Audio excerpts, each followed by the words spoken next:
Dulu gua pikir orang yang gagal jualan itu orang bego, tapi ternyata makin ke sini gua makin ketemu banyak orang pintar terus gagal. Padahal kan nggak masuk akal ya, dia pintar, logikanya kuat, kenapa bisa gagal gitu. Nah, ternyata gua nemuin nih, banyak seller itu punya logika yang salah, punya cara berpikir yang nggak tepat, yang bikin mereka kagak bisa sukses buat jualan online. Makanya, mendingan lu cek deh. Kalian punya nggak logika-logika ini? Karena gini, kalau pola pikir logika lu udah salah gitu ya, lu bakal susah buat growth. Gitu. Dan gue mau spill gimana sih caranya biar bisnis kalian tuh berkembang jauh lebih cepat. Tapi sebelum gue mulai buat kalian baru nonton, lu lebih baik klik dulu tombol subscribe-nya dan aktifin lonceng notifikasinya ya. Oke, jadi apa aja nih logika yang salah? Yang pertama, ini juga gue ngalamin sih, dan gue rasa banyak dari orang pasti banyak ngalamin, itu adalah ketika kita nganggap yang namanya produk bagus pasti laku. Sering banget gue tuh ketemu seller terus bilang, ini produk bagus banget. Bahkan belum lama ya, itu gue pernah mau diajak kerja sama salah satu orang yang cukup terkenal di Indonesia, cukup besar. Terus dia bilang, ini gue punya klien gue tuh produknya bagus banget. Tapi nggak masuk akal ini lo, produk nggak bagus. Lo harus pegang, ini bandingin jauh banget gitu kan, kayak gitu. Tapi faktanya kagak laku, gitu ya. Produknya bagus, modalnya keluar udah gede, iklannya juga gede, tapi kenapa gagal? Nah, di sini nih yang salah. Kita selalu berpikir kalau produk bagus, nanti juga laku sendiri. Nah, faktanya ternyata banyak banget produk bagus yang bisa bikin produk bagus sekarang banyak, nggak kejual, nggak laku, gitu. Bahkan ada salah satu ahli marketer, mungkin kalau kalian pernah tahu, pernah belajar bukunya Seth Godin, dia bilang, building a better mousetrap doesn't matter if no one knows about it. Jadi kayak, lu tuh membuat mousetrap jebakan tikus, yang paling bagus pun nggak ada gunanya kalau orang nggak ada yang tahu. Jadi, investasinya, banyak orang tuh bikin, gue mau bikin produk sebagus mungkin. Salah lu bukan investasi produk sebagus mungkin, tapi lu harus tahu, produk lu harus bagus itu iya. Tapi setelah itu, jangan sampai uang lu udah habis di situ, lu nggak punya budget buat yang lain-lainnya. Gitu ya. Yang kedua, nggak ngerti customer journey dan nganggap semua orang siap beli. Nah, ini juga nih kesalahan logikanya nih. Orang selalu berpikir kalau orang udah lihat iklan gua, barang gua bagus, misalnya dipromosiin sama artis terkenal, sama orang public figure, orang pasti beli. Kagak. Kenapa? Ternyata nih faktanya dari Google Think Insight, konsumen itu rata-rata butuh 7 sampai 12 kali lihat interaksi baru beli. Jadi kalau lu ngiklan terus hari ini kagak dapet duit, ya udah lihat 7 kali belum? Belum. 7 kalinya lihatnya kapan? Nggak kapan-kapan, ya udahlah. Gitu, memang butuh lebih banyak gitu loh, lebih banyak, lebih sering.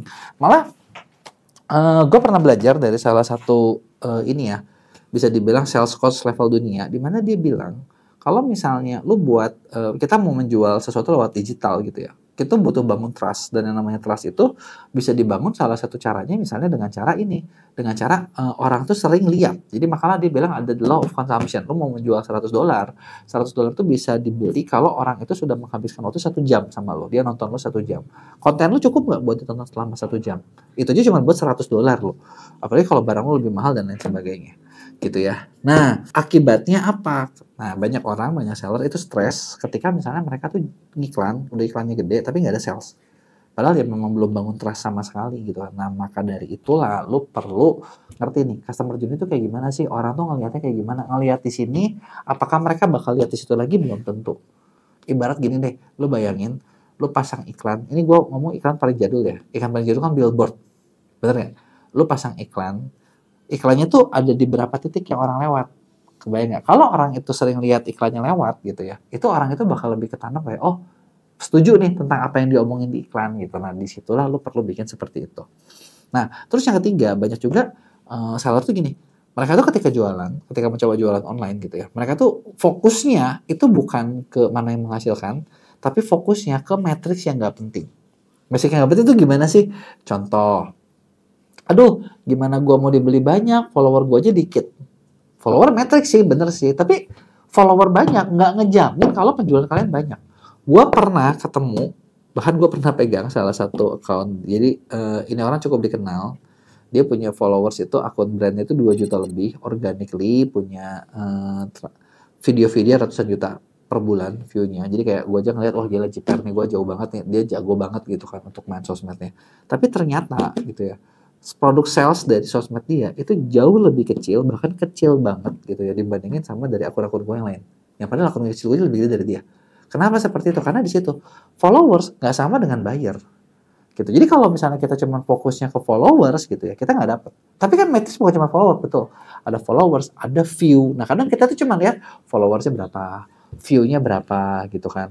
Nah padahal gitu ya, nah, lu tuh butuh lebih dari itu. Lu tuh butuh matrix-matrix yang penting, yang maksudnya tuh siapa nih yang ngomong gitu. Contoh gini, di MEA kita punya salah satu top kreator, di mana top kreator kita ini followersnya dibilang gede nggak, cuma 300.000, nggak gede-gede amat ya.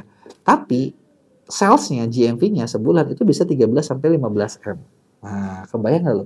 300.000. Dan gue banyak juga sih di MEA tuh ada top kreator lain yang follower 1 juta, 2 juta, 100 juta aja sebulan kagak. Jadi kan beda ya, bener nggak? Nah, makanya lu harus tahu nih matriks apa yang penting. Perhatian mana yang penting gitu ya. Jadi jangan sampai kayak kita tuh ngabisin duit, ngabisin budget gitu kan buat ngejar matriks biar kelihatan bagus gitu, tanpa ya nggak ada hasilnya gitu ya. Nah yang keempat itu banyak juga nih kayak misalnya seller itu nggak mau ngeriset pasar, jadi males. Ya udahlah, ikutin aja tren yang ada, ngapain gue pusing, itu orang lagi trennya gue ikutan, gue trennya orang ikutan, lagi ini ikutan gitu kan. Ya nggak masalah sih, tapi ketika kalian ngelakuin ini gitu ya, nah ya semua orang juga banyak yang ikut-ikutan kan. Dan akhirnya tuh kalian tuh jadinya nggak punya posisi yang kuat sendiri, nggak punya branding yang kuat sendiri, jadinya harus capek terus-terusan ngikutin tren. Nah kalau udah ngikutin tren, capek deh bersaingnya gitu kan. Nah udah gitu nih, beberapa logik yang nggak nyampe lagi adalah gini, ketika banyak seller itu mau menyerahkan semuanya gitu ya, tanpa mereka ngerti, ceritanya bangun tim, tapi ya udah semuanya gimana tim gue aja gitu. Mending kalau timnya pinter, gimana kalau timnya goblok? Dan itu banyak banget kejadian. Gue pernah beberapa kali nge-training beberapa brand lokal ya di tim internalnya. Dan jujur ketika misalnya nih ada yang pernah gue alamin gitu ya, di salah satu brand lokal skincare terkenal, itu omsetnya tuh miliaran gitu ya. Ya punyanya orang-orang terkenal lah yang kalian pasti tahu. Nah gue nge-training salah satu tim internalnya.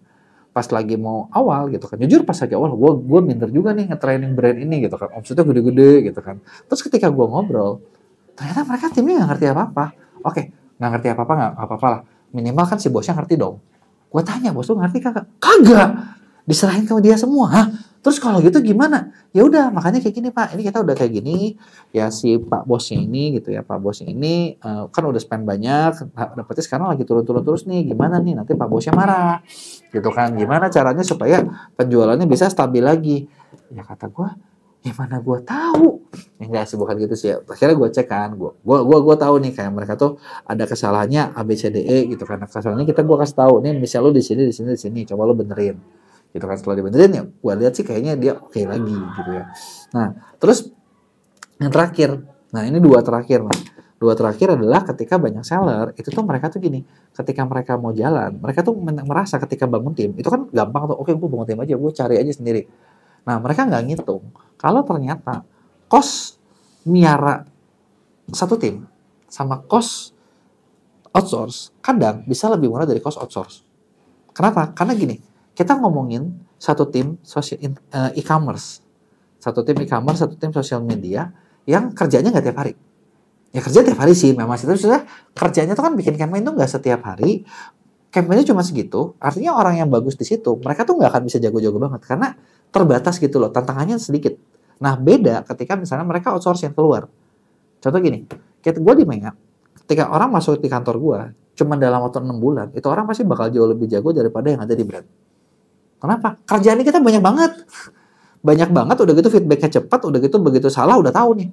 Lu bayangin kalau lu tiap hari disuruh nulis pakai tangan kanan, terus gue suruh tiap hari nulis pakai tangan kiri. Setiap hari 3.000 lembar.